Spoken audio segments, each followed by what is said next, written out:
Okay, we are live. I've got coffee. Let's get this thing going.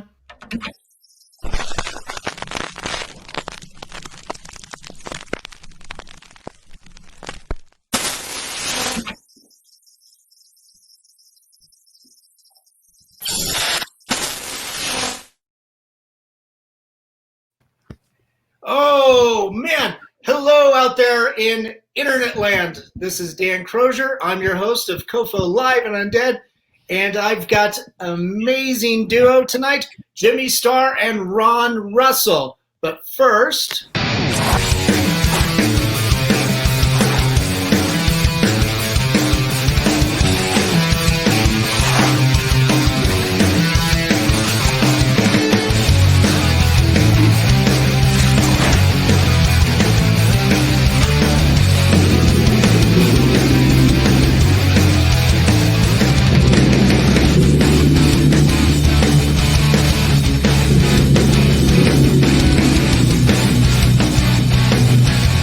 do I have something on my face?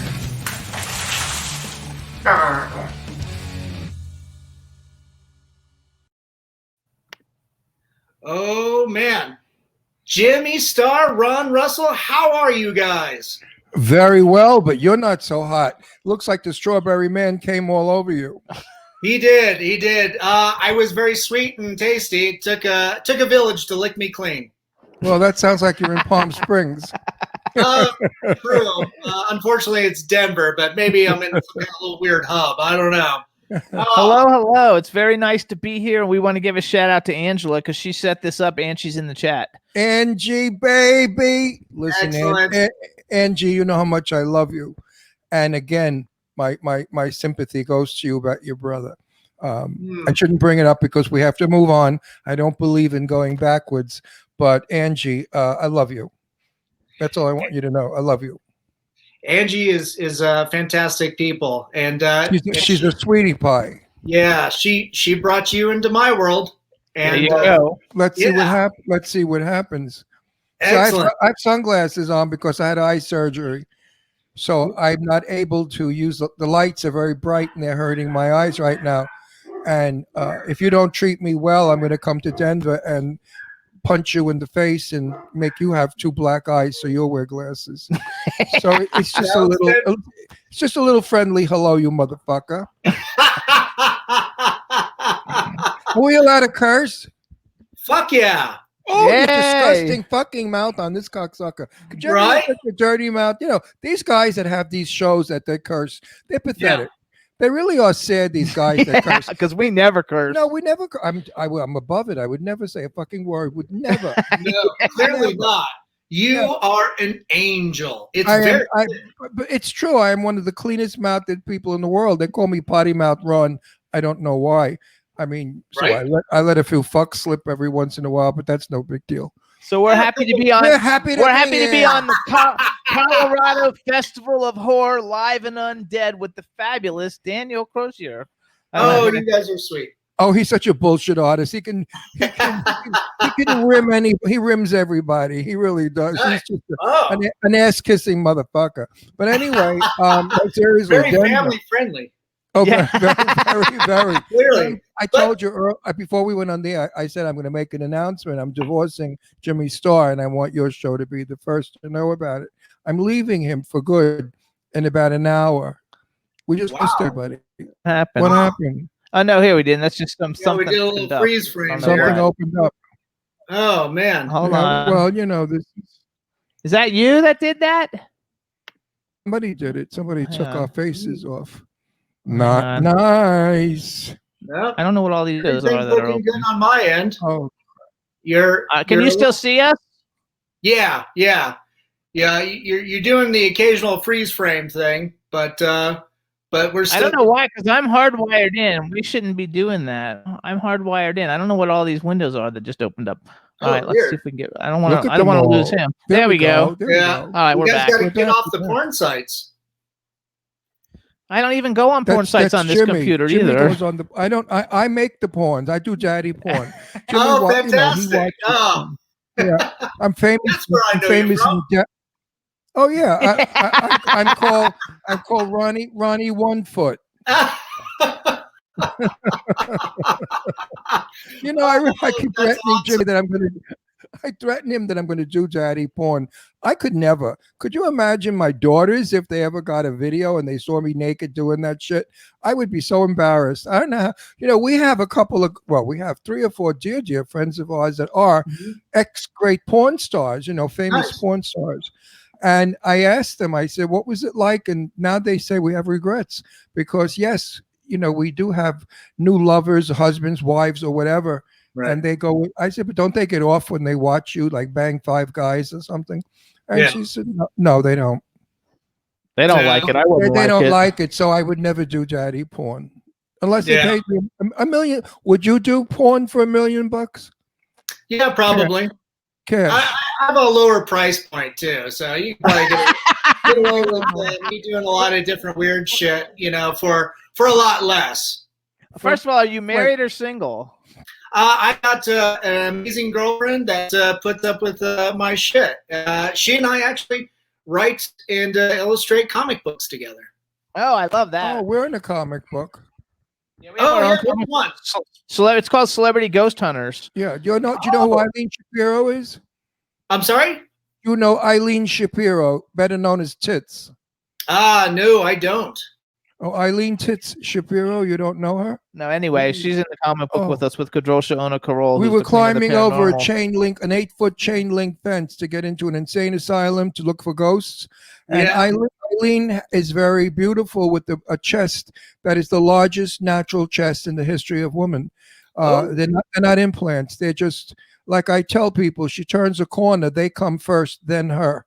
That's how big she is. So as she was going over the fence, her boobs fell on the other side of the fence, and she was hooked. And she was screaming, "Ron, lift up my boobs so I can get off the fence." And I couldn't because I was laughing and peeing myself. And that's in the comic book. So everybody get the comic book, and you'll see Eileen Shapiro hanging from the chain link fence by her big bazooms. Nice. That sounds absolutely fantastic. That's all illustrated then? It's not like all illustrated in the comic book, and it's hilariously funny. It's the first few pages of the book, and I think it just makes the comic book sensational because I don't think anyone has ever done a comic book where a blonde woman is hanging from a 8-foot chain fence by her tits. I think it's a first, and it's funny as all hell. Oh, wow, that sounds exciting. You know, with that, Ron, you know, how did you get into acting? Because it looks like you've got quite the resume. Yeah, I started in 1959 in a movie. I played a soldier with Sophia Loren and Tab Hunter called That Kind of Woman. I'm 80 years old, so I've been in the business 70 years, maybe 69 years or something. I've done a lot of TV. I did a lot of stage. I was a stand-up comic for many, many years doing the Nightclub Syndrome. I've made television movies.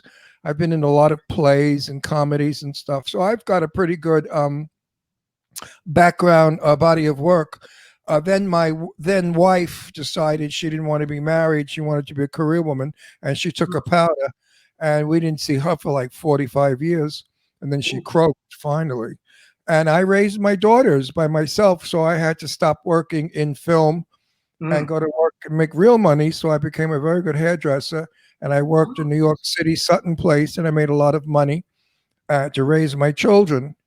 As my children got older, then I decided to go back into film, and then I did Charlie's Angels, and I did Macmillan and White. I did a whole bunch of TV stuff, just a lot of stuff. And now I retired, and then I met Jimmy, and Jimmy said, "You can't retire. You're too funny." And I'm in horror movies. I just shot 4 horror movies, and I've got 6 more to go. So I'm still working, and that's wonderful at my age. I'm in one of Angie Baby's movies, which is Clown Motel 2, which is coming out next year. And Compatible. And when am I doing? Oh, and Compatible. I forgot about Compatible. Yeah. So I'm working. You know, at 80 years old, I've got scripts coming my way, which I'm thrilled about. People contact me. Of course, most of the scripts suck. I mean, they're really terrible amateur writing and terrible storylines that have been done 1,000 times. But everybody wants to be in the business today. Everybody wants to be an interviewer. Look at you. I know, right? Everybody wants to do what Jimmy and I do. Jimmy and I were the first. We were the first Skype. We were the first to do all of it. And that's why I think, and I'm going to brag a little bit, that we are the #1 show in the world. And I'm thrilled that the New York Times and the LA Times voted us. We beat out, what's his name? Andy Cohen. And we beat out Joe Rogan. We beat out everybody. The other famous one. Joe Rogan's the biggest one in the world. No, but I don't give a shit about him. The one from Long Island. The one I know from Long Island. Howard Stern. Howard. Oh, no kidding. Awesome. I mean, Howard. I grew up with Howard because I'm from Long Island, and Howard would be on the radio in the morning when everybody went to work talking about, show me your Angie tits. says her scripts do not suck. No, I didn't say Angie's screens suck. I said Angie sucks. No, but anyway. I'm happy she does suck because she wouldn't have a boyfriend if she didn't. Yeah. But Angie, she's watching it. She's watching with her young son. Oh dear. You know what? Well, he needs an education. Clearly, I met her young son. Let me tell you, she's got some of the coolest kids in the world. I mean, I met her whole family. We spent a wonderful day at her house here in whose house was it? She rented a house in Palm Springs. Yeah, she came to our house with the kids, and then we went to her house in Palm Springs that she rented. And we played at Sticks, the game Sticks, and those kids are wonderful, and I had the best day. So her children are very hip. They are not squares, and I think Angie's the square, not the kid. The best of squares. No, her kids are wonderful, and she knows it too. She did a good job raising the kid. I have a few special people that I love that I want to talk about. Joseph Kelly is raising a son. And I love Joe Kelly because he's did such a wonderful job with his boy. And the other one is Sherry Davis, who has daughters, and she's also a single mom raising one daughter that has a sort of an illness. And my heart goes out to all my fellow Mr. Moms and Mrs. Moms because we raised our children alone, and it's a hard job. And I have to tell you that they all turned out beautifully. All of our children are fabulous. So, that's fantastic. Apple don't fall far from the tree, fuckface. It does not. Trust me on that note. That's right. Jimmy, so you've had an interesting origin story, so to speak, too, because you started out in fashion. Yes. Well, actually, I did acting way before fashion because I was doing it in high school. I lived in South Florida. And so anything that's ever been made in South Florida, I'm an extra or I have like a word in it. I never have more than like a word because I'm really not a good actor. People just put me in shit because I'm a good promoter. But like I was on Miami Vice back in the day and all kinds of stuff, when I was young. Cool. But I really started becoming more involved in entertainment when I was a clothing designer. I made all one-of-a-kind clothes. I dressed on every major horror movie icon that there is, and that's actually like everybody: Doug Bradley, Freddy Krueger, that's awesome. Everybody from Saw, everybody from the Lost Boys, Corey Feldman, Corey Haim, Brooke McCarter, Serena Vincent, Danielle Harris, like all the biggies. And I used to go to the conventions and hang out with them and give them clothes, and that's how I built the show before Ron was on it.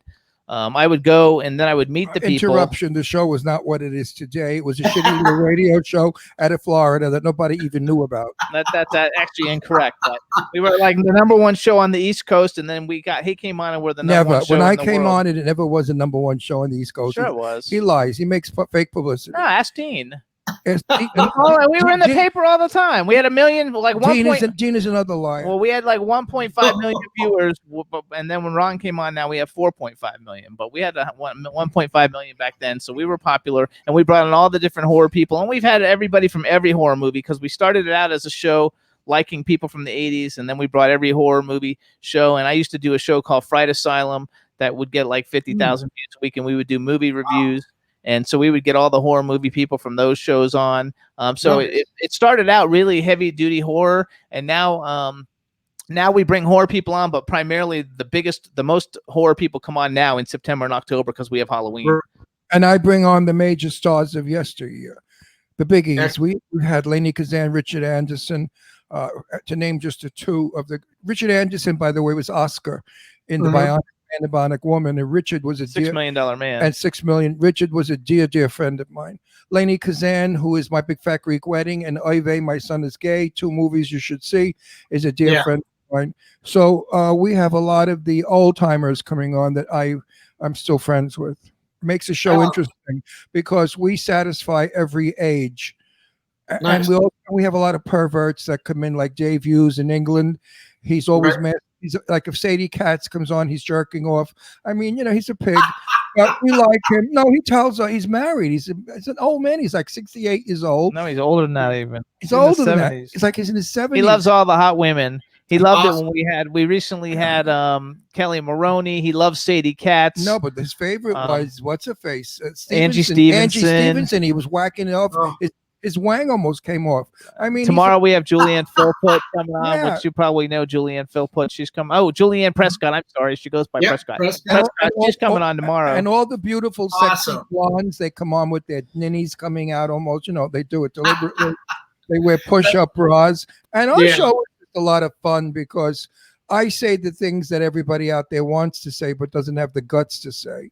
We're not allowed to men are not allowed to comment on women's tits anymore. It's called politically incorrect. No, it's called the Me Too movement. Well, it's a lot of shit because those women spent a lot of money putting those fucking balloons in, and now you're not allowed to look at them or comment on them, and they flaunt them. Every woman we see, they have low-cut dresses with these enormous cleavages, and men are not allowed to say, wow, I'd like to get my mouth on those babies.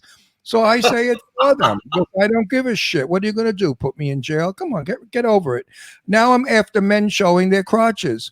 I think, no, seriously, like, what's his name with the big dick, the actor? Chris Pine. No, the other one. John. Hamm. John Hamm. John Hamm. Sure. All over Facebook now, pictures of John Hamm's big wang in pants.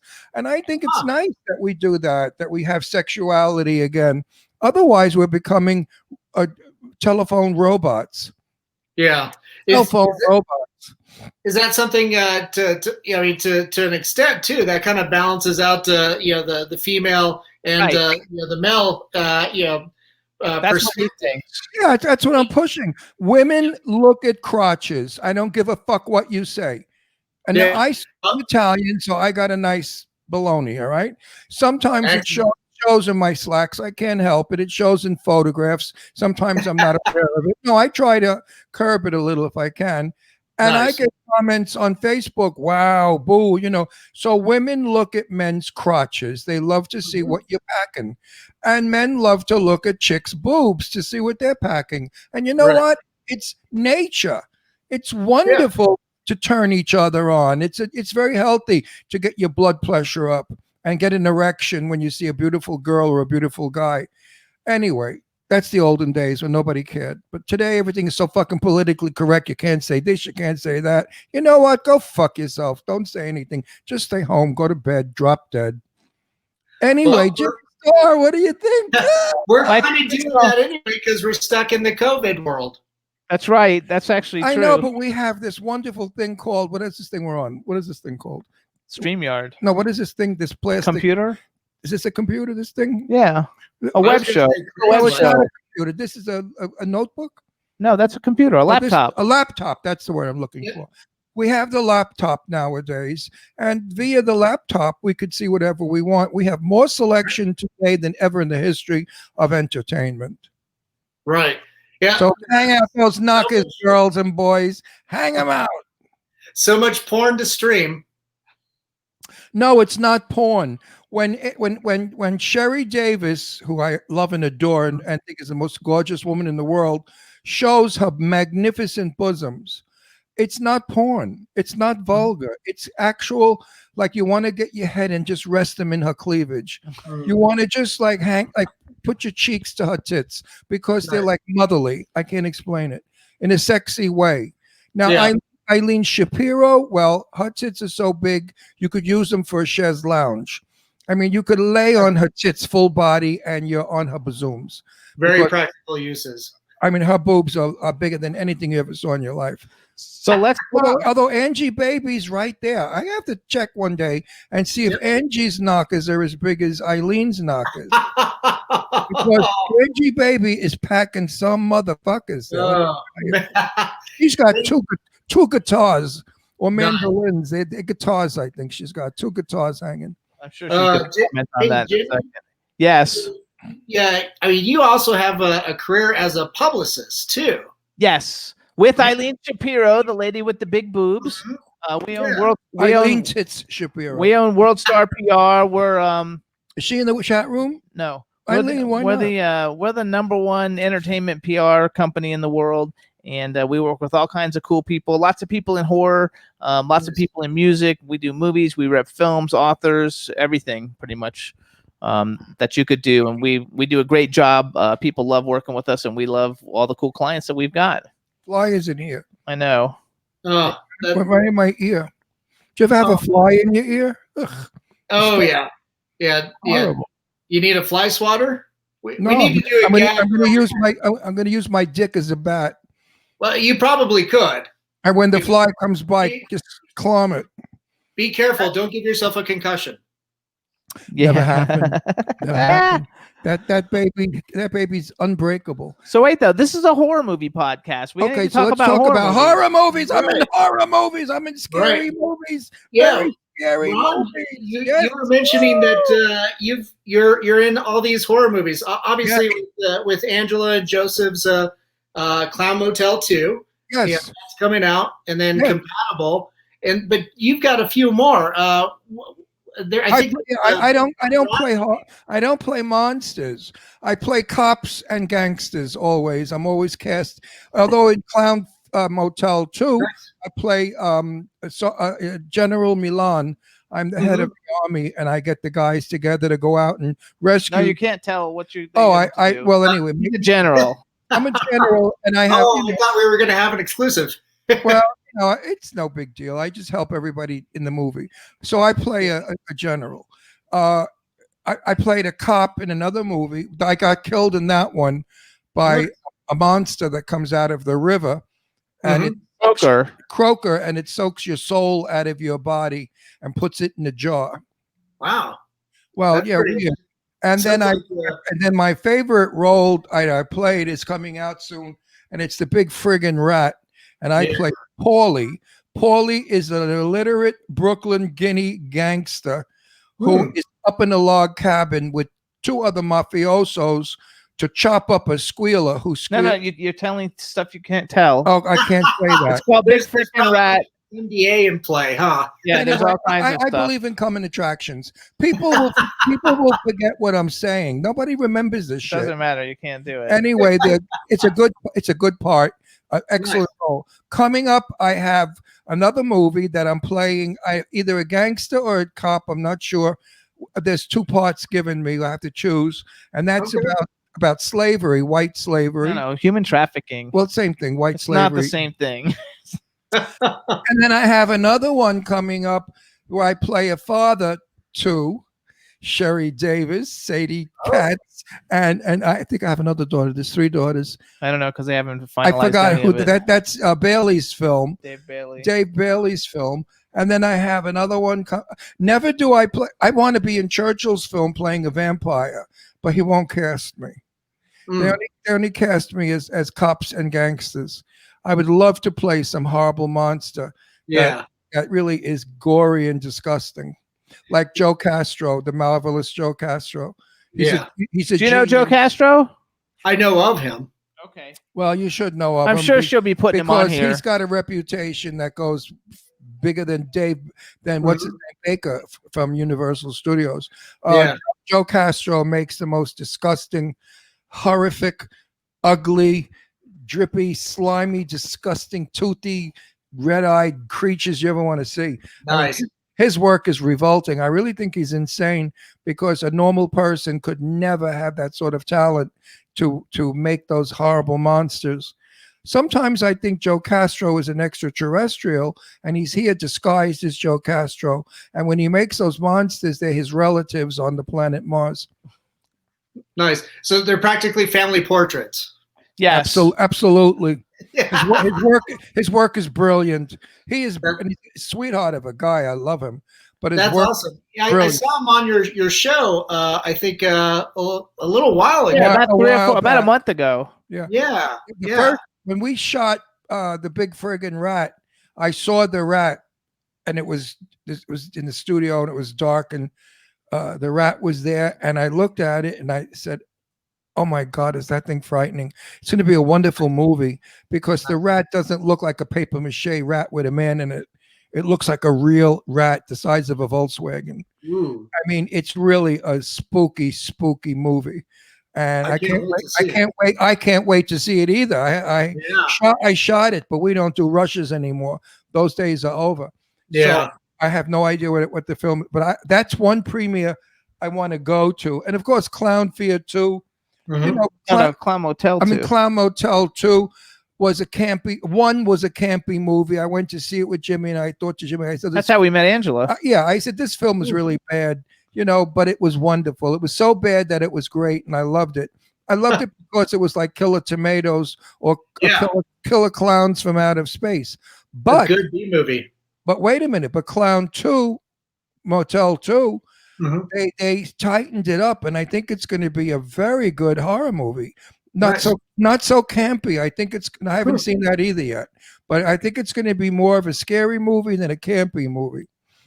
Yeah, because you guys just finished up shooting that like last month, I think. We finished shooting. I think they just finished like about 2 weeks ago. 2 weeks ago. About 2 weeks ago, we wound it up. We shot it all.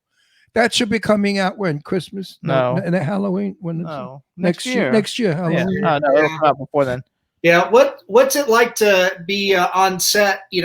Having to deal with social distancing and stuff like that. I'm always in trouble. Always.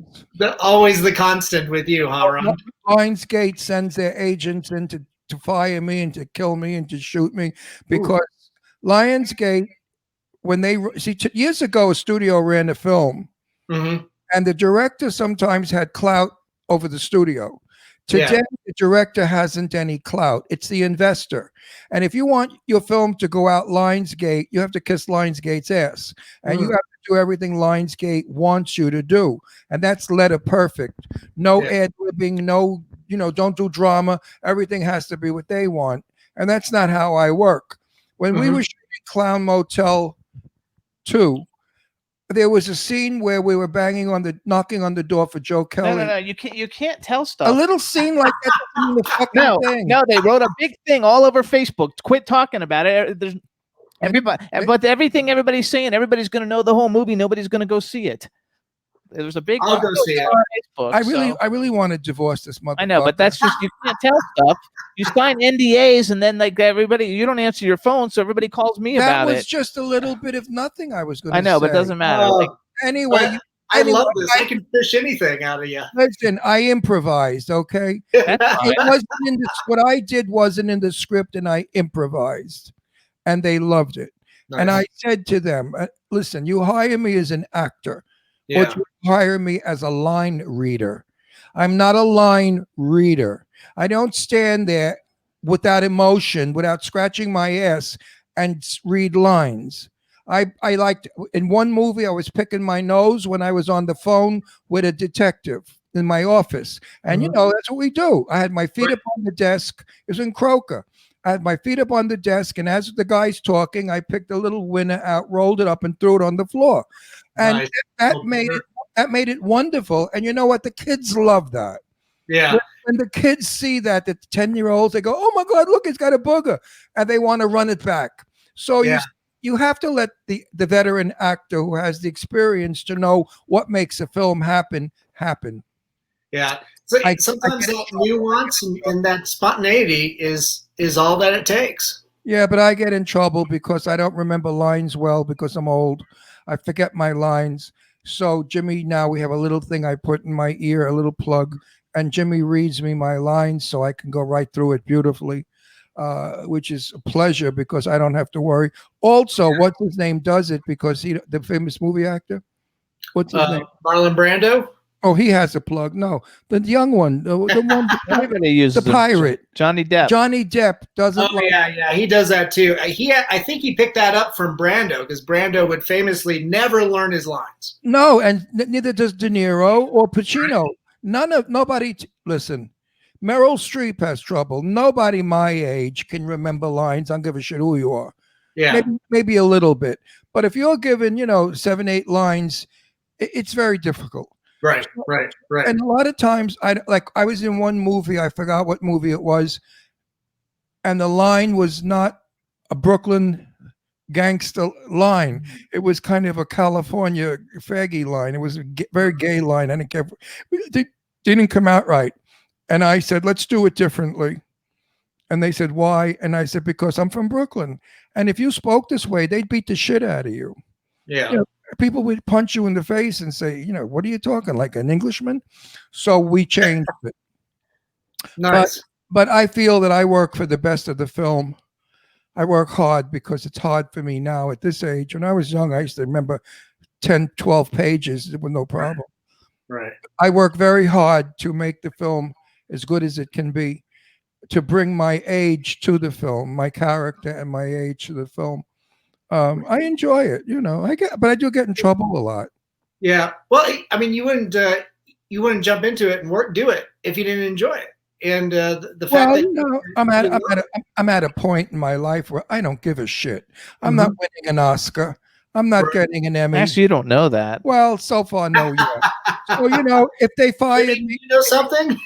Wait, if they fired me and kicked me off the set, I don't give a shit. I mean, our show got nominated for an Emmy 2 years ago. We didn't win, but we got nominated. If they kicked me off the set, I would go home to Palm Springs, sit in my room, play Zelda, my video game, and I'm very happy. So talk horror a little bit. What are like you're obviously you're a big horror fan. I feel like I'm interviewing you, but I shouldn't be doing that. But that's what you're naturally good at. That's what you guys do. Colorado Festival of Horror. So okay, so you're a horror fan. You got a great backdrop. Say it correctly. He's not a whore. A whore is a woman that goes out and makes money. Hey, Ron, I swing both ways. Okay, but wait a second. It's horror. It's a horror movie. How do you say horror? It's not horror. A horror is a woman. I'm not asking him. Horror. Like I said, it's both ways. But as far as horror goes, we got together, a bunch of fans, putting together an event. But unfortunately, because of COVID, we rolled everything, all our programming online, and that's where we're able to talk to such amazing people like you, Jimmy and Ron, and it's been fun because we've been able to get access to people we normally wouldn't have access to. So what are some of your film? Like you're a horror person. If you were like, it's a terrible rainy day. You can't do that. Now you're doing our show. What are some of your favorite films? Yeah, some of my favorite films. Well, Ron mentioned one of them earlier, Killer Clowns from Outer Space. Oh, I love that movie. Oh, it's so fun. See, I love campy B movies. I love that. It's do too. Fun. We actually had Grant Kramer on our show. Grant Kramer, who's the lead guy in that film. Grant Kramer's mother is my very dear friend for a lot of years, and she's the movie star Terry Moore.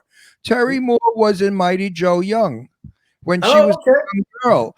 And Grant got his name because Terry Moore and Cary Grant were best friends. So when Grant was born, Cary Grant was the godfather, and she named her son Grant. And that's how it became. Wasn't she like married or something to Howard Hughes? She was married to Howard Hughes, Terry Moore. I just saw Terry at a red carpet about a year ago. She looks wonderful. She's about 88, 89. She looks young and gorgeous and fabulous. Oh, so that's awesome. That's our connection to Killer Tomatoes. I mean, what'd you think of Killer Tomatoes? No, Killer Tomatoes. Did you ever see that one? I did.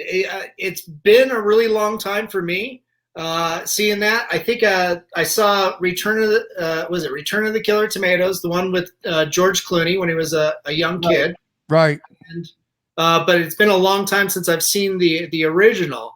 Is that one of your favorites? Oh yeah, when they start getting hit with I've never seen that when one. they get hit with the tomatoes, you can't help but laugh. It's so It's stupid. hilarious. I mean, it's so damn stupid that you have to go hysterical.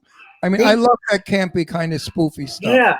If you like that one too, did you ever see Attack of the Killer Condoms?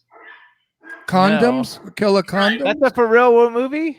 You mean Yeah, it's a German Scumbag? film. Scumbag? Trauma Films used to distribute it. I don't know if they still do, but I think I've got a copy of it lying around. But it is hilarious and absolutely wonderfully gross. Probably. No, I was sent a script that I wish somebody would do, and it was called, what was it called? Oh, Drag Queen. Zombies from Outer Space. or something? Zombie Drag Queens from Outer Space. And it's Awesome. got a bunch they wanted me to play the lead drag queen, and my name was Miss Moon. And we all come to Earth because we ate all the men on our planet, and now we came here to meet new men to eat them. Nice. And one scene I found very funny was a guy was coming, one of the drag queens was coming out, and she was eating a hot dog. That is awesome. Frankfurter, but it wasn't a Frankfurter, it was a penis. So I you know, in a role, I just think that kind of silly, shit works. I wish somebody would film it. Marcel Waltz loved it. I sent it to Marcel, and he loved it. And I don't know if he's going to do it or not, but I think it'll be. Do you know Marcel? Marcel Waltz, Blind, the wonderful movie Blind. Wait, do you know him? I asked him if he knew him, though. Do you know Marcel? No, I don't. You have to meet Marcel. You guys know everybody, not me. No, Marcel. We have to introduce you to cool people. Marcel Waltz. Please do. Open my world up. No, Marcel put out a film that is superb. Number one film of the year. It's called Blind. It's not a horror movie. In November. It's not a horror movie. It's more of a thriller, Hitchcockian thriller. Okay. And it is wonderful, and I love it. And Sarah French, another piece of ass. She did a brilliant job in that film. Nice. She normally gets hired for nude shots because she's a naked performer. And this is the first time that she kept her clothes on and showed us that she's a great actress, and she is a great actress. She did a good job. Incidentally, I'm talking to her about scheduling an interview, and then I've got Julianne Prescott, who you mentioned before. She's coming on tomorrow. She's fabulous. All my girlfriends, you're getting all my ladies. I'm following you, Ron. Whatever you're throwing up, I'm just gonna try and swipe, I suppose. Yeah, but I'm gay, so I get away with murder. You won't.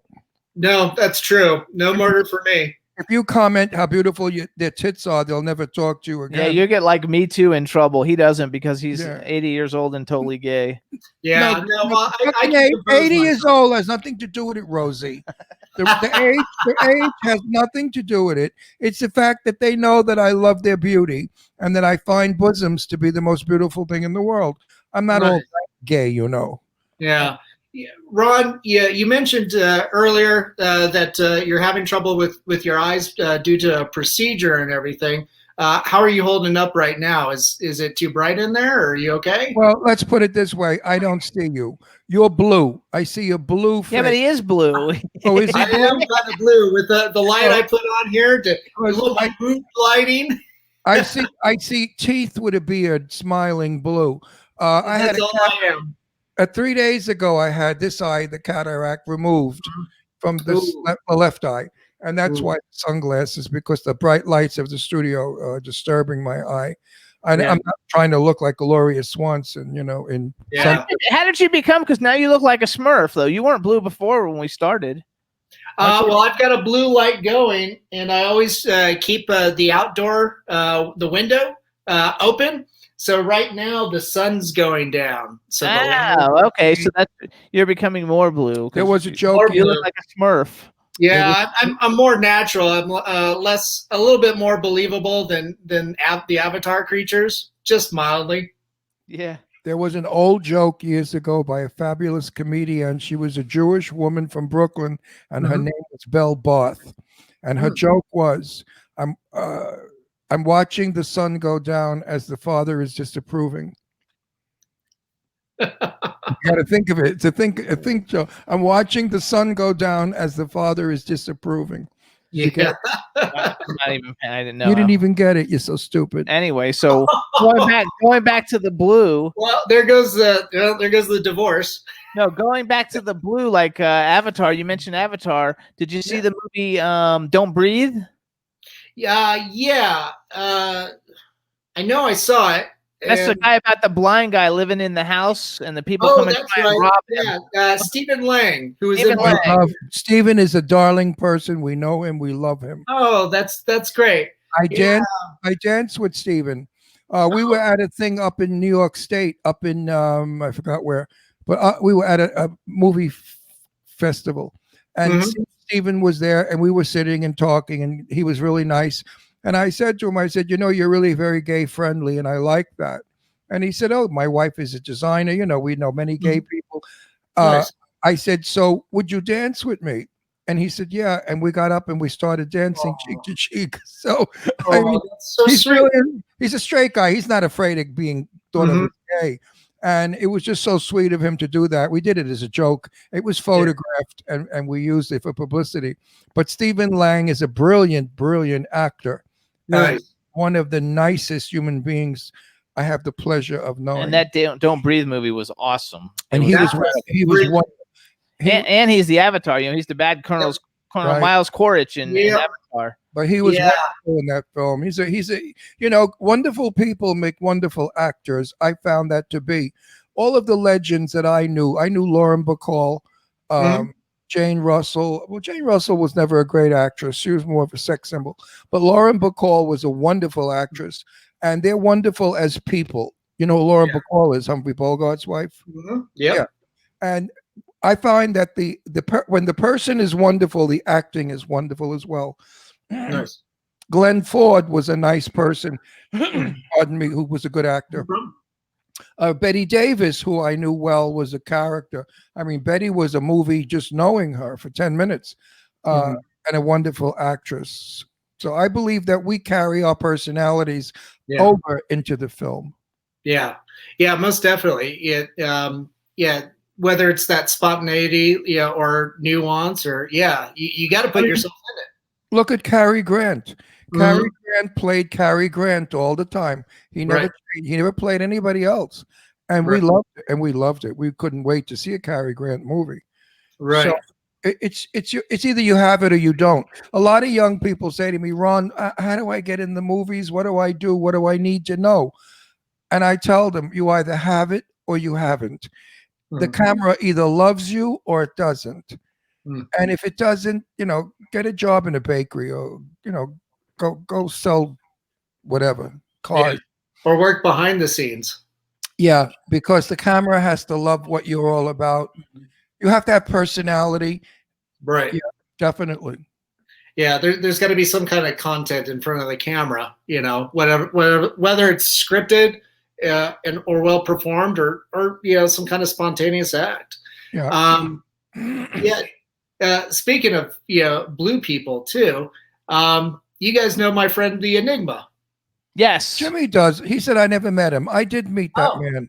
That man had horns when I met him, tattoos and spears. You just saw pictures that I sent. I think I met him, maybe not with you. Oh, maybe if met him without. I've been somewhere with this man. I was scared the shit out of me when I saw him, and I thought to myself, he's sick. How demented is this to do that to yourself? I originally met the Enigma in Florida.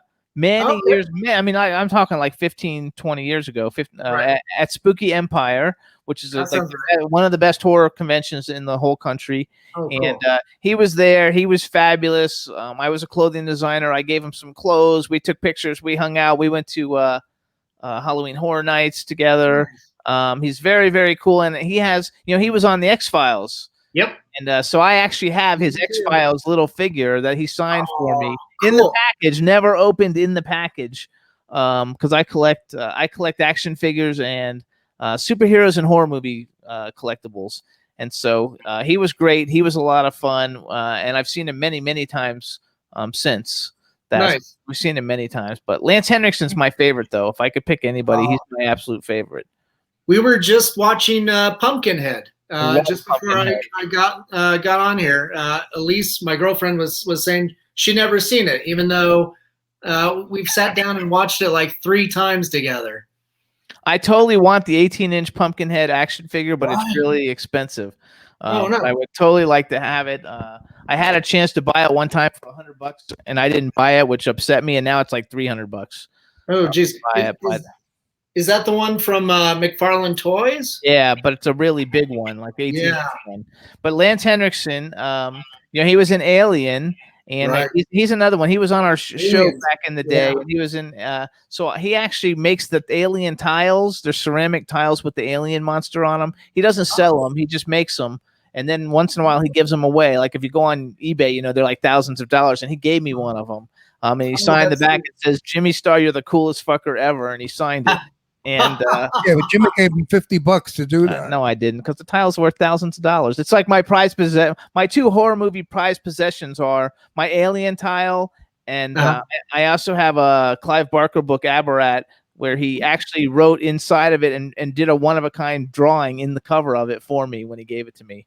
And that's sweet. I was at Spooky Empire another time, and Clive Barker actually wanted to come and see the clothes and stuff, and so he called me when I was at the VIP party, and he came into our room at like 11 o'clock at night, and he stayed till 7 in the morning telling us stories, like horror movie stories about all his movies and stuff. And since he next to Stephen King, he's like the next biggest horror icon that there is in horror.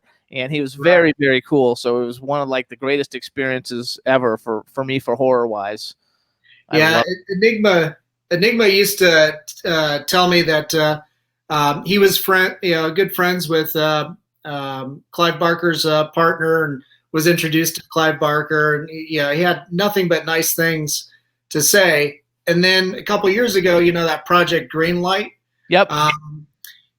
He was, I guess he was curating that project. It was all going to be low budget horror films. And so Enigma and I wrote up a script and submitted it, and we never heard a thing since. Oh, hey, that's okay. Nothing ventured, nothing gained. Right.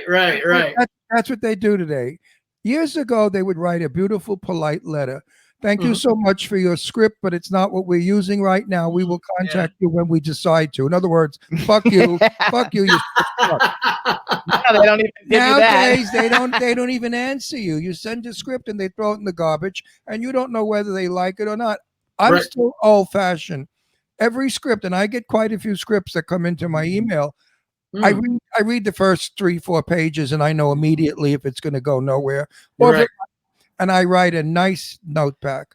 I give them a little hint. I say, your script is wonderful, but perhaps if you wrote it a little differently, make it interesting. The beginning. Don't open up with, I had oatmeal and the world was beige.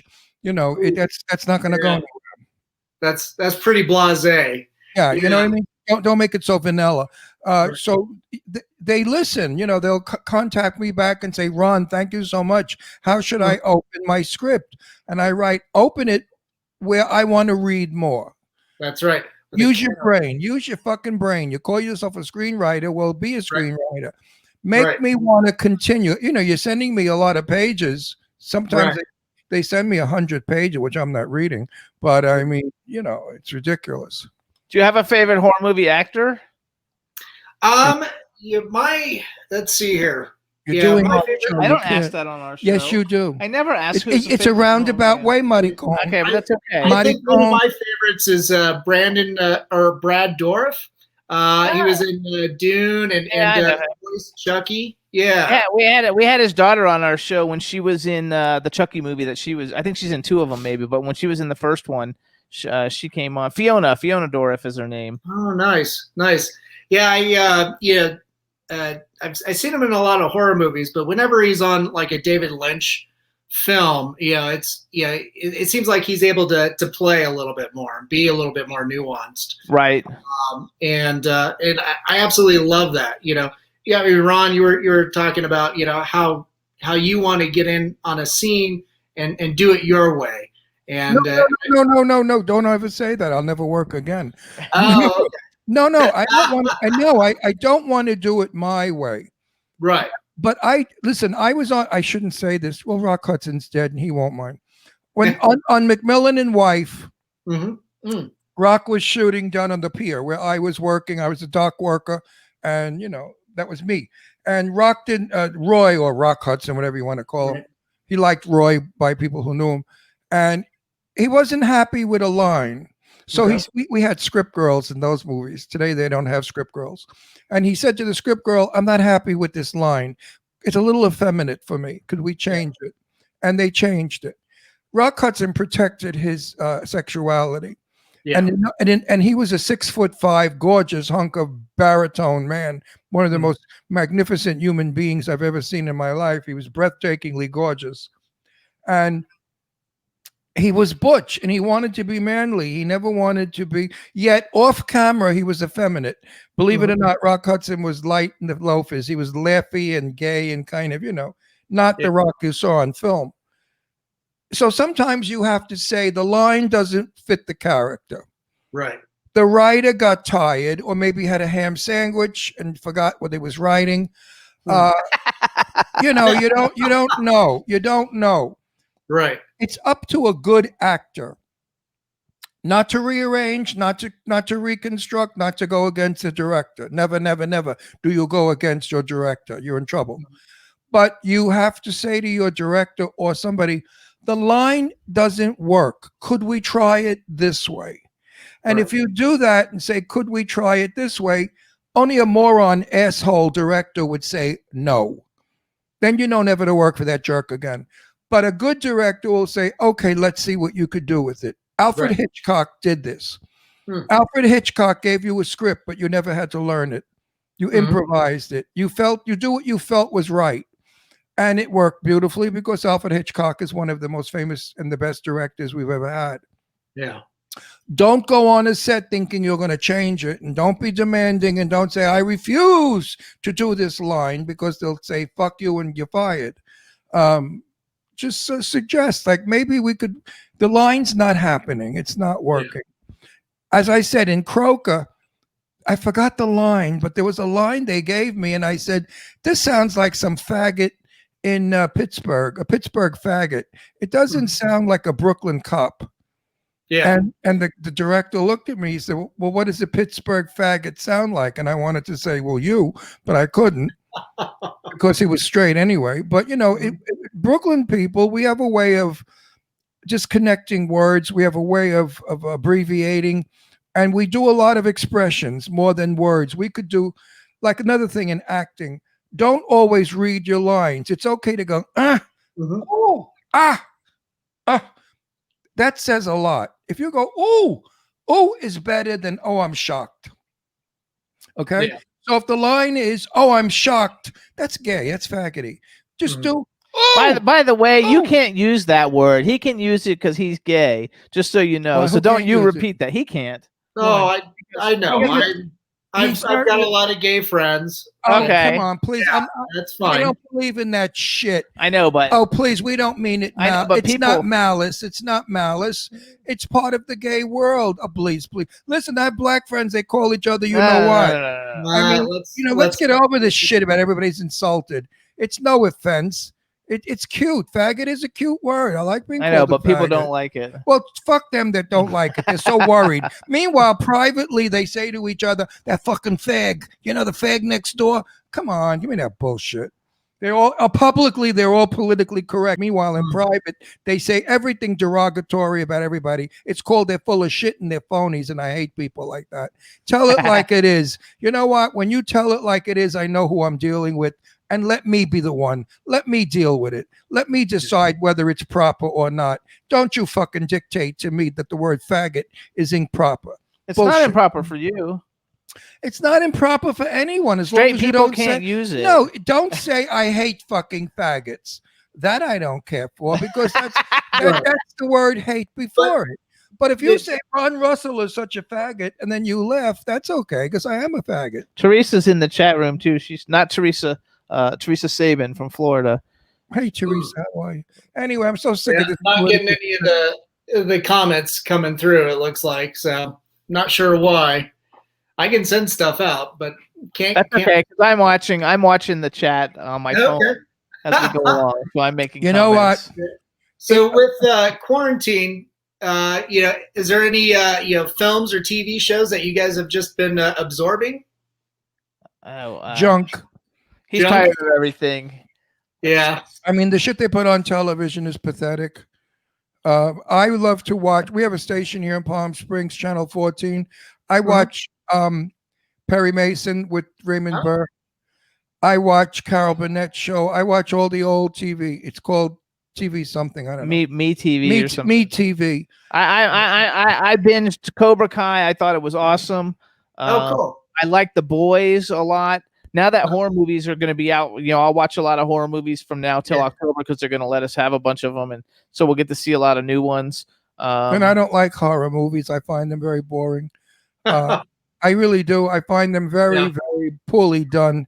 I mean, the acting is terrible. Some of the photography stinks. The sound is not good. They're not really good professional movies. But then again, they're $15,000 shot in 2-day movies. It's like let's get our cell phone and go out and do a movie. I don't like that. I prefer a professional movie because I'm in the business and I know shit from Shinola, as they say. And I like film like Killer Clowns. Killer Clowns was absolutely photographed well. Sure, the technical. The color was beautiful. The clowns were beautiful. Yeah. The running in and out scenes, and when they were in those weird, the crazy house. No, that film was done well. Jimmy never saw Night of the Living Dead, the original in the black and white film, and we watched it a couple of nights ago. It wasn't shot professionally, but it also was shot in a way that it was almost like a home movie. And you were seeing something that was authentic. Right. So it frightened you because it looked so real. It looked like, wow, they took film of what was going on. Believable. Yeah. So as long as your film is believable, it's okay. And Ron said when that movie came out that was like the scariest movie ever back in the 60s. We never saw such a thing. When I was a kid, zombies were African-American men, and they closed their lids and painted their eyelids white. And they would be walking with their arms straight out, parading like zombies. They never ate anybody. Yeah. So we never knew from that sort of shit. I mean, Psycho, Hitchcock had a lot of trouble with the film to get it okayed because he couldn't show the actual knife going in the actress. What was her name? Janet Leigh. Yeah. Today, they show the knife going in, the blood coming out. The senses are gone. Years ago, if somebody was shot in a movie, you never saw blood or a bullet hole. They were laying on the floor dead. So we were not used to it. Now we watch this movie that we see people being eaten when the truck goes on fire and the people are barbecued. The boy and the girl were barbecued. And then that insane-looking woman was eating a wrist of the girl. Oh, my God, was that disgusting and frightening, scary. Then of course Psycho came out, Hitchcock Psycho. Yeah. And the star of the movie doesn't get killed 10 minutes into the film. Never happened. Right. And we thought that Janet Leigh was going to pop out of the trunk of the car before it went in the swamp, but she didn't. So Hitch killed Janet Leigh 10 minutes into the film. That was frightening. Nobody took showers again. We all did it as a joke. I remember we went up to Cape Cod, a bunch of guys, gay guys, and we were all staying in the same room, like 5,000 of us sleeping on furniture and on the floor. And one guy was in the shower, and we ran in with a knife and scared the hell out of him. And that's all people were doing. We're running in and out of showers, stabbing each other, scaring each other. That was the doorway to shock movies. Hitchcock started it. Oh, wow. Yeah. Man, guys, we are just about out of time. I see we got 1 minute left. Yeah, we've got about a minute left. But, where can our audience go to find your show? The Jimmy Star Show with Ron Russell. We're all over the place. The best place to go is to, you can Google it because we have a YouTube channel. So it's the Jimmy Star Show with Ron Russell on YouTube. Or to find out everything that we do, you can go to JimmyStarsWorld.com and you can see everything. The PR company. We're in every country all over the world. We're on everything that you could see from Roku to name all that shit. I know. No, it's just some of it. All you got to do is go to JimmyStarsWorld.com and you can have a link to every channel. We're all over the place. We're like syphilis. Oh, that's fantastic. You're adored everywhere then. Yeah. I hope so. We try our best to be honest and upfront, no bullshit. Yeah. We don't stage anything. Everything happens live. It's a real show. I try to bring out in our guests who they really are, not their actor persona. And we're every weekday from 1 to 3 p.m. Pacific time or 3 to 5 p.m. Eastern time on W4CY.com. You hit Talk 4 TV up in the top and it takes you to the YouTube live stream, and you can just watch it live on YouTube. Oh, And we have a fantastic. chat room and everything, just like you. We have a chat room and everything. It's a lot of fun. We want to thank you for letting us come on. That was really fun. I like you. You're a nice guy. Too bad you're blue. Why don't you go to Palm Springs to get some sun? You may turn tan. Yeah, something a little bit more natural. The blue thing just isn't doing it for people, is it? Well, no, you know what it is? Your blue balls traveled up to your face. That's true. I'll have to let my girlfriend know about this. Yeah. Thank you for diagnosing me. Maybe she can bring. Maybe I love this new app. It's a medical doctor online. I love it. maybe your girlfriend can blow some color into you. I kind of set that one up, didn't I? You did. You deserved it. Every word of it you deserved. Yeah, probably so. Thank you so much. You're a terrific guy. I enjoyed Thank you so much, guys, for coming on. Jimmy, Ron, it's been absolutely wonderful. And to everybody out there, thanks for tuning in. I want to thank Sumner Twin Talents for producing us, and also Stefan Santa Cruz and Amanda Armstrong. I'm Dan Crosier with Jimmy Starr and Ron Russell. Thanks, guys. Thank you so much. Bye. Bye, everybody. Bye. Bye.